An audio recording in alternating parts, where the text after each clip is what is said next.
What's up, y'all?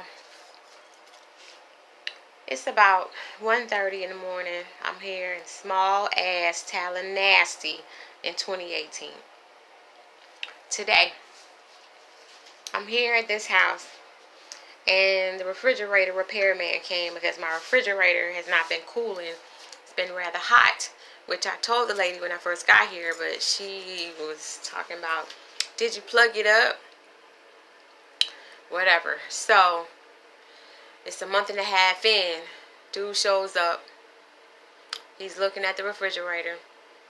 He's very pleasant to talk to, I thought. An older gentleman, probably in his 60s.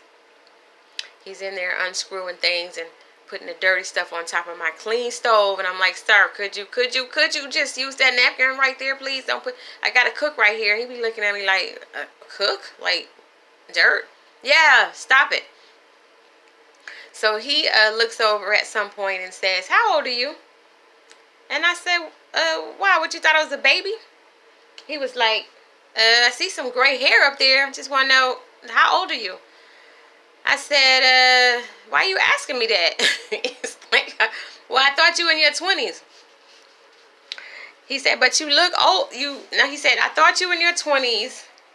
You look young, but you got that gray hair up there. I'm not sure. I started laughing at him. In some kind of way, the subject changed, and I never did tell him, right? So he tells me what's up with the refrigerator.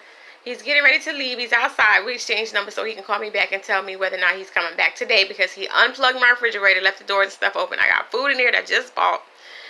The other food spoiled. So I'm like, what's up? What you gonna do? He said, well, I could call you back within the hour and let you know whether or not I'm coming back today or tomorrow. So he calls me back and said he's not going to be able to come today. You know, it's Sunday, and he's going to look for the part, and it'll probably be tomorrow. Cool. Then he called me and said, look at the tag, take the picture for me inside the refrigerator and see what the name of the refrigerator is so he can find the part, right? Cool. So then about an hour later, he texts me back and he says, I just want to ask you this question. He said, I apologize for asking. I'm sorry, but what did he ask me at first? He said, what is a woman like you doing in Tallahassee? Why you don't have your shit together? Something to that effect. He said, I care about people. I don't understand, or something like that. So I decided to call him. Like, in the next hour, I called him. Because I'm like, this ain't no texting conversation. I was willing to talk, you know. He didn't answer. Maybe about an hour or so later, he said, I just saw your response. He's texting. And he's saying, I said, well, I would prefer to talk, you know, rather than text. He said something like, well, he was afraid of me because I had a nose ring.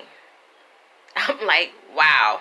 So I told him about his ancestors, indigenous people from around the world who adorn themselves in this way. And these are his sisters and brothers.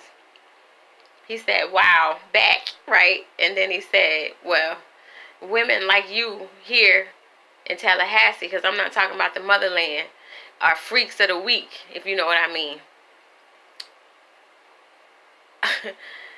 I decided not to say anything crazy to him. I just said, you know, I prefer to talk, and if you're up for it tomorrow, I'll see you then. Have a nice night or whatever. And then he texts back something. He's sorry for asking or something or whatever. And I'm like, really, dude? So this is what I'm dealing with here in Tallahassee. These men are afraid of me. They think I have the scarlet letter or something. They're running and saying crazy things. He's the second one here to say that. And then I had a grandmother that I was here with, my friend. She said something like that today. She said, I don't know, but I think it's the nose ring and the tattoo. I was like, really, Grandma, really? Okay, is that what it is? And then, sure enough, somebody said that a little bit later. So I'm like, okay, I'm too much for this town. Holla.